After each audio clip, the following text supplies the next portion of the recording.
Hello friends, welcome to Dee's kitchen. இன்றைக்கி நம்ம tease கிச்சனில் தேங்காய் போலி ரெசிபி எப்படி செய்கிறதுன்னு பார்க்கலாம். நம்ம அதுக்கு முதல்ல போலி மாவு ரெடி பண்ணிடலாம். அதுக்கு ஒரு மிக்சிங் பவுலில் 1 கப் மைதா மாவு எடுத்துக்கலாம். இதில் ஒரு அரை டீஸ்பூன் உப்பு, 1/4 டீஸ்பூன் மஞ்சள் தூள் சேர்த்து தேவையான தண்ணி ஊற்றி நல்லா சப்பாத்தி மாவு பதத்துக்கு நல்லா பிணைஞ்சு எடுத்துக்கலாம். இப்போ பிணைஞ்சாச்சு. இப்போ இதில் கொஞ்சம் எண்ணெய் ஊற்றி கொஞ்சம் இன்னும் நல்லா பிணைஞ்சு எடுத்துக்கலாம். நல்லா பிணைஞ்சாச்சு.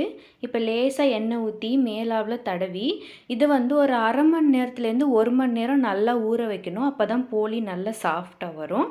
நம்ம அதுக்குள்ளே ஸ்டஃபிங் ரெடி பண்ணிடலாம். அதுக்கு ஒரு தவாவில் 1 டீஸ்பூன் நெய் விட்டுக்கலாம். அப்புறம் அரை கப் தேங்காய் துருவல் சேர்த்துக்கலாம். கூடவே கொஞ்சம் ஏலக்காய் பொடிச்சு சேர்த்துக்கலாம். அப்புறம் அரை கப் சர்க்கரை சேர்த்துக்கலாம். சேர்த்து இது ஒரு 5 மினிட்ஸ் சிம்மில் இந்த நெய்யில் நம்ம ரோஸ்ட் பண்ணி எடுத்துக்கலாம். இப்போ நம்ம அடுப்பை ஆஃப் பண்ணிடலாம். ரெடி ஆகிடுச்சு. இப்போ மாவும் பாருங்கள் நல்லா ரெடி ஆகிடுச்சு. நம்ம போலி பண்ணிடலாம். அதுக்கு சின்ன சின்ன உருண்டையாக எடுத்து நம்ம நல்லா சப்பாத்தி மாவு தட்டுவோம்ல, அந்த மாதிரி தான் தட்டணும். இப்போ இதை சப்பாத்தி கல்லில் வச்சு லேசாக தட்டி நம்ம ரெடி பண்ணி வச்சுருக்க கோகோனட் ஸ்டஃபிங்கை உள்ளே வச்சு நல்லா மூடி சீல் பண்ணிக்கலாம். அதுக்கப்புறம் நம்ம கையால் இந்த மாதிரி தட்டி விட்டுக்கலாம். கையாலையும் தட்டலாம், இல்லைன்னா சப்பாத்தி கல் இருக்குல்ல அதை வச்சு அழுத்தியும் நம்ம நல்லா தட்டி எடுத்துக்கலாம்.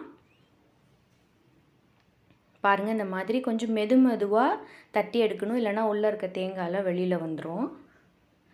இப்போ நல்லா தட்டி எடுத்தாச்சு. இப்போ ஒரு தோசை தவாவில் லேசாக நெய் தடவிக்கலாம். இப்போ நம்ம தட்டி வச்சுருக்க போலியை போட்டு நல்லா 2 பக்கமும் 5 மினிட்ஸ் மீடியம் ஃப்ளேமில் குக் பண்ணி எடுத்துடலாம்.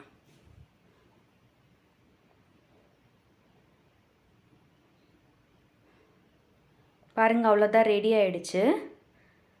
இந்த ரெசிபி உங்களுக்கு பிடிச்சிருந்ததுன்னா மறக்காமல் நம்ம சேனலுக்கு சப்ஸ்கிரைப் பண்ணுங்கள் ஃப்ரெண்ட்ஸ். நன்றி.